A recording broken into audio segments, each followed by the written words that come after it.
yung pagbubuo natin ay kapit na po natin sa cylinder head. Sasarado na lang po natin siya.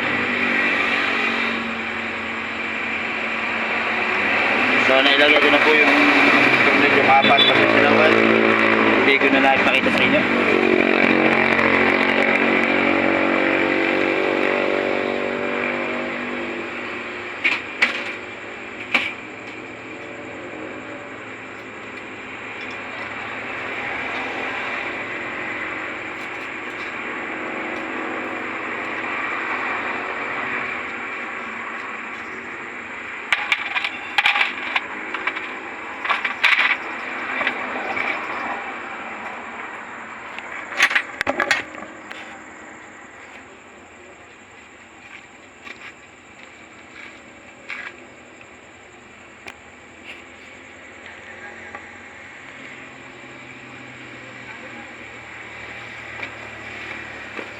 Higpitan po natin na mabuti itong tatlong apat na tornilyo.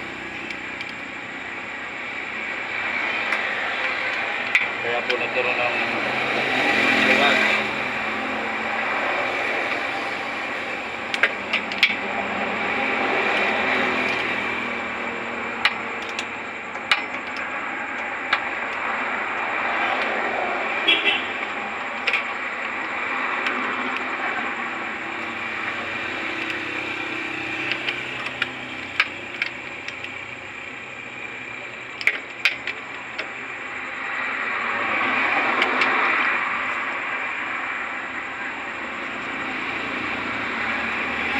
Ito na po yung lalagyan na po natin na tinatawag na musrat.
Kung naging dahilan kung bakit nasira ang motor at hindi siya mandar.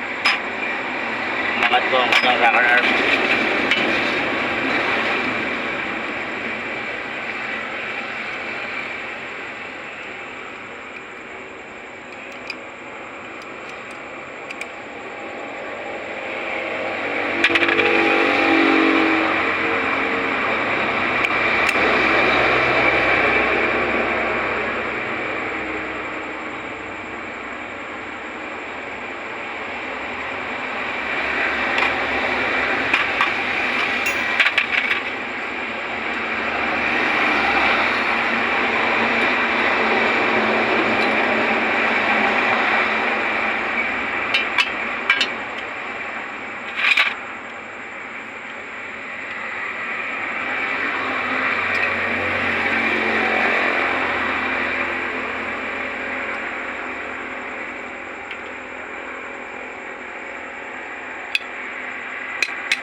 nilagay ito, siguro din po muna natin na naka-timing po yung motor. Yung timing mark na nakatapat po sa timing mark.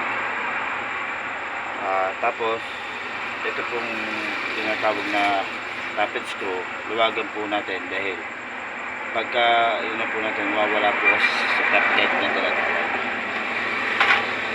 Hindi po natin siya mapapasok. Ito po.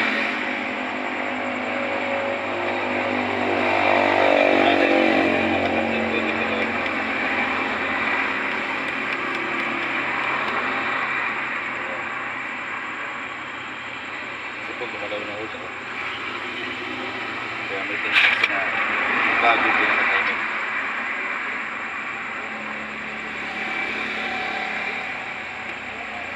Kaya po, dapat po hindi gumagalaw yung push rod. Pag po kayo ay nag-timing, kung hindi po gumagalaw yung push rod, ibig sabihin po niyan, top-dead na po yung motor. Ayan po siya. Lagay niyo po natin yung timing mark. Ito po yung tinatawag na timing mark. Ayan o. Kung makikita nyo yung T, yan po yung timing mark na ano siya. So may nakasulat po dyan na T. Ayan o. Ayan, kung napapansin nyo, yan yung timing mark. Ito po kasi yan, ito po yung timing nyan. Yung dalawang bilugo na yan, dapat to. At saka ito, magkatapat. Papunta ko rito sa tinatawag na ayan. Kasi po pagka wala ko sa timing yan, meron mo siyang tinatawag na iingay ang motor o tune up, at saka maaari yung masira yung tinatawag na engine valve kasi yung tutukod pag wala sa timing at maingay ang motor. Yan po siya. Sige.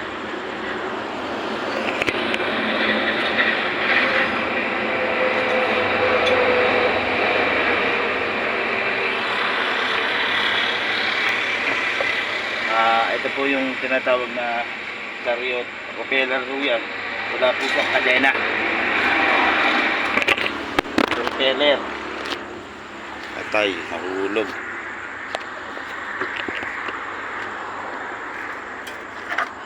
Propeller po siya.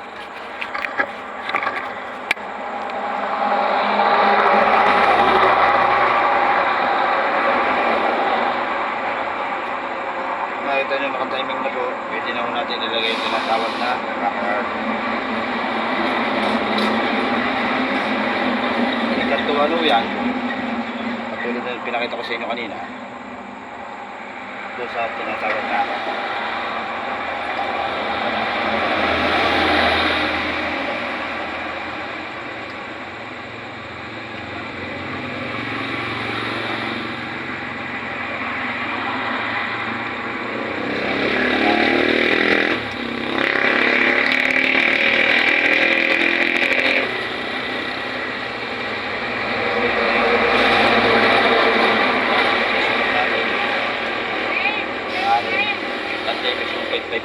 ha? Oy pa, hindi pa nagagalaw eh. Dahil yung simula kasi nung